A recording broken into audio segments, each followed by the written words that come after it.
Hello. On the 25th Sunday of Ordinary Time, we read from the 9th chapter of St. Mark's Gospel. Our Lord has just warned his disciples a second time of the fate that lies before him, before the Son of Man, that he will be handed over to his enemies, that he will be put to death and rise on the third day. And we're told that the disciples were too scared to ask him what it all meant, but they certainly didn't like the sound of it. One of the facts that's very clear in the Gospels is that our Lord did not expect to live a long life. So one of the key concerns throughout the Gospels for our Lord was what we might call today succession planning. That was very much in his mind. What was going to happen when he died?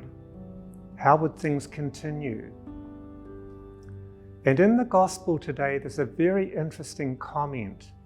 St. Mark says that Jesus and his disciples were moving through Galilee, and he did not want anyone to know because he was instructing his disciples.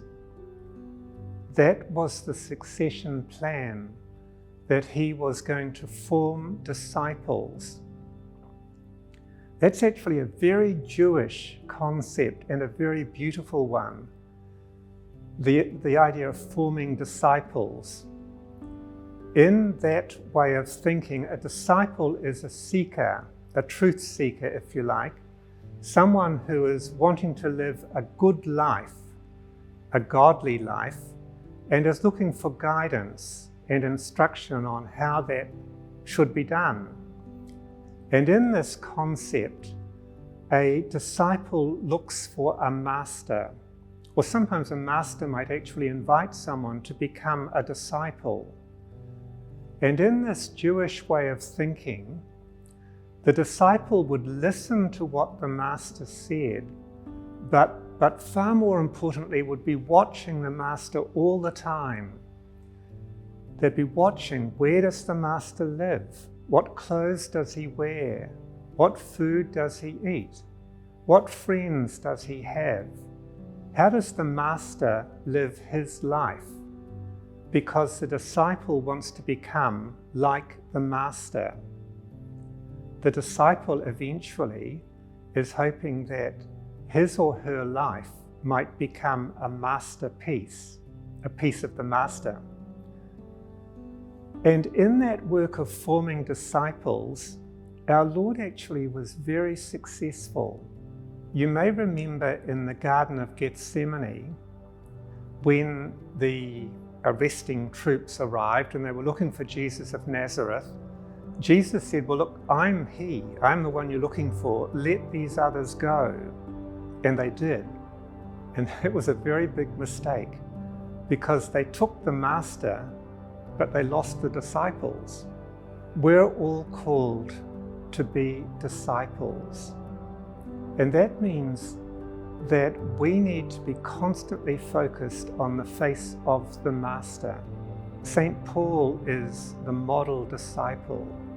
You'll notice in his writings how often he'll say that he is totally focused on Jesus.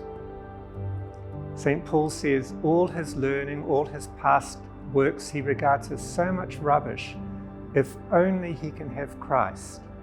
Pope John Paul II had a lovely phrase in one of his letters. He says that the Church travels through time with her eyes focused always on the face of her Master. And if we want to be disciples, true disciples, that's the challenge for us, to be totally focused on the face of Christ. That means we have to listen very carefully to what Jesus has to say.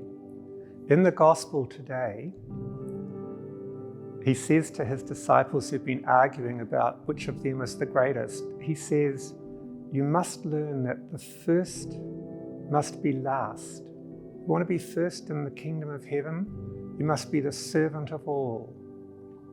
We've got to take to heart those gospel truths so that, please God, our own lives might become, for each one of us, a masterpiece, so that we will reflect to all we meet the face of Jesus.